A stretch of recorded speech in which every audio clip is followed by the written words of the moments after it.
Welcome back to CBS Sports HQ. You know, when the season started, it was full steam ahead on the Arch Manning Heisman campaign. Of course, we've thrown that out the window. There's a few other names that have been in the mix as well. Garrett Nussmeier, Cade Klubnik.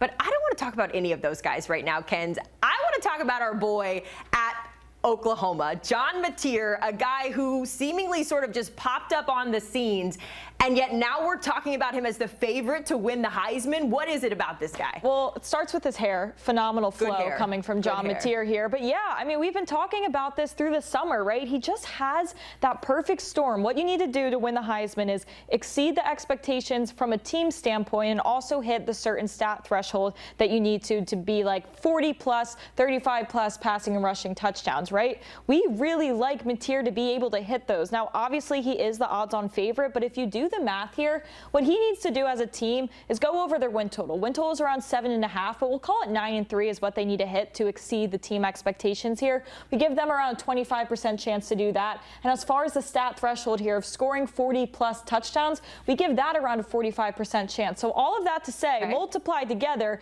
gives you an 11%, right? And an 11% taking you behind reverse engineering of odds makers, that basically implies plus 800. So when you look at the board and you shop around for Heisman, yes, he is the favorite, but we would set the odds of all of this happening at plus 800. And if you shop around at books, you can still find plus 900 here. So I would still act on this now, although it is the shortest odds. He plays Temple this week, and you know that's just an absolute stat padding game. And then he plays Auburn, and again, if you win that head-to-head, obviously your odds are going to get shorter as well. So there's no version of the story in the next 2 weeks whereas odds get longer and you find yourself in a buy low spot. Unfortunately for John Mateer now, this is the buy low spot at plus 900. As we see the rest of the odds here too, we're going to get into a lot of these quarterbacks. Carson Beck has been so impressive. We'll see how he looks against South Florida. I will mention when it comes to John Mateer's numbers, 21 of 34, 270 yards, 1 touchdown, 1 interception against Michigan. So really boost his stock in that one. You know, we can't talk Heisman, we can't talk college football without bringing in our boy. We're missing Chip something. Patterson. There he is. Get John Mateer off my screen and give me Chip Patterson. Chip, before we get into the matchup of OU and Temple, what did you make of Kenz's breakdown there when it comes to John Mateer's chances at winning the Heisman? You know, I just started to imagine the road ahead and the chances of being able to hit all those thresholds, because to me, there's another vibes angle to this when we think about the Heisman, because there's a quarterback in the SEC who plays for Oklahoma's biggest rival, who spent all summer as the Heisman frontrunner and as the darling of the 2025 season. And on October 11th, when Texas and Oklahoma play each other, that could be the final statement for John Mateer, because if he's able to get a win over that Longhorns program and team that started #1 in the polls and over Arch Manning, who was the #1 player on the odds board coming into the season, that would really thrust him into that spotlight where I don't even think we need to nitpick Temple. I don't even think we need to nitpick Auburn. No, it is October 11th. That'll be the spot. That'll be the true launching point for whether or not he can win this thing. It's so tough for me, Chip, because as you know, born and raised in Dallas, Texas, that Red River rivalry is one of my favorite games. I tend to lean Texas in that rivalry, but I got to go with your logic. OU should be a good one in that matchup. I do want to take you back, though, to that Temple matchup, and even looking ahead at Auburn as well. When we talk about the Heisman opportunities for John Mateer, Ken's just broke down the numbers for us. What does John need to do over these next couple of games to sort of create even more separation in that Heisman conversation? The two key words for me are total touchdowns, because what John Mateer can do with his legs is a feature, not a bug. I know he plays outside of the system and it probably gives his coaches some heart palpitations, but the fact that he's a playmaker like that and can figure it out when the play breaks down, that is what's going to lead to that count being even higher than I think it would be, because Oklahoma doesn't have LSU 2019 kind of wide receivers stacked up and down, but he can hit those kind of Heisman Trophy winner numbers if it's not just the passing touchdowns, but the rushing rushing touchdowns as well. So whether it is against Temple, whether it is against Kent State or Auburn, I'm thinking, Haley, about those goal-to-go opportunities. 3rd and goal from the 7. When he's able to just scoot in to be able to get the touchdown, that's just going to be another one on the tally to help him get even closer to that total. Because right now, I don't think he's going to hit it just throwing the ball, but with total touchdowns, now is the time to pad the stats in those red zone opportunities. Yeah, the stats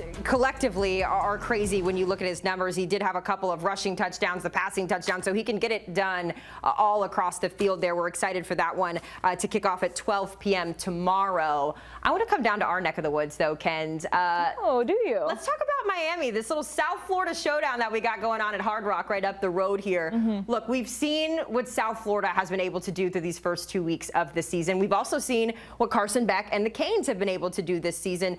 Give me a temperature check with how you're feeling on Carson and how big of a weekend is he facing with the Slayers in town. Literally. No, literal Slayers. Well, listen, like even when these games don't seem like crazy marquee matchups, you have what, a 17.5-point spread?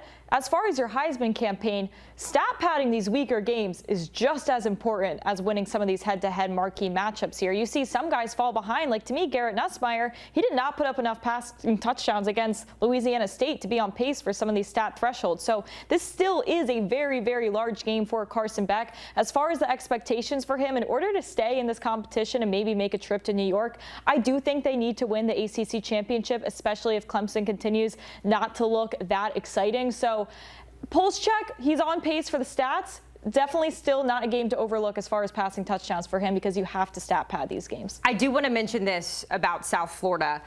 They're looking to become the first team since 1987 to open its season with 3 straight wins versus AP teams. Chip, really quick, can you name the other team that did that? 0-3 or 3-0 against ranked opponents to start the season. Was it Miami? It was Miami. Thank you. Congratulations. Collect your prize at the end of the segment. Our guy knows ball.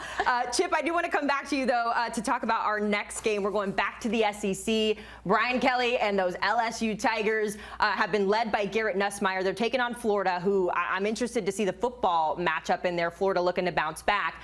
But one thing that happened in this game last year was that Garrett Nussmeier was sacked, like 7 times against the Florida Gators.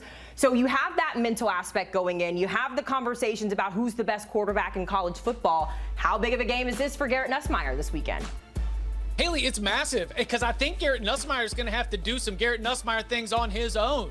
I've been looking at this LSU offense through 2 weeks, and I am honestly a little bit disappointed. I think the Tigers' excellence so far, again, small sample size, has been from the defensive improvements that they've had on year 2 under Blake Baker, and a lot of this comes down to the offensive line. Obviously, they had to replace 4 starters coming into the year, but even then, they've been dealing with some injuries at the center position, at the tackle position, and what it's led to is the inability to have an effective run game, and Garrett Nussmeier has not had much time. Now, Florida's had some injuries of their own, edge rusher, interior defensive line. Will the Gators be ready to be able to field a group that can take advantage of what I think is a weakness of this offense up front? Because if they can, then it really will be Garrett Nussmeier under duress once again. Is he going to hold on to it too long? Is he going to throw interceptions? Or is he going to rise to the occasion and be able to make a play on his own? He's not exactly a mobile quarterback compared to his peers. So this is going to be an immense challenge behind an offensive line that's a little bit banged up right now. We see it there as odds sitting at 11-1. So excited to see how LSU fares.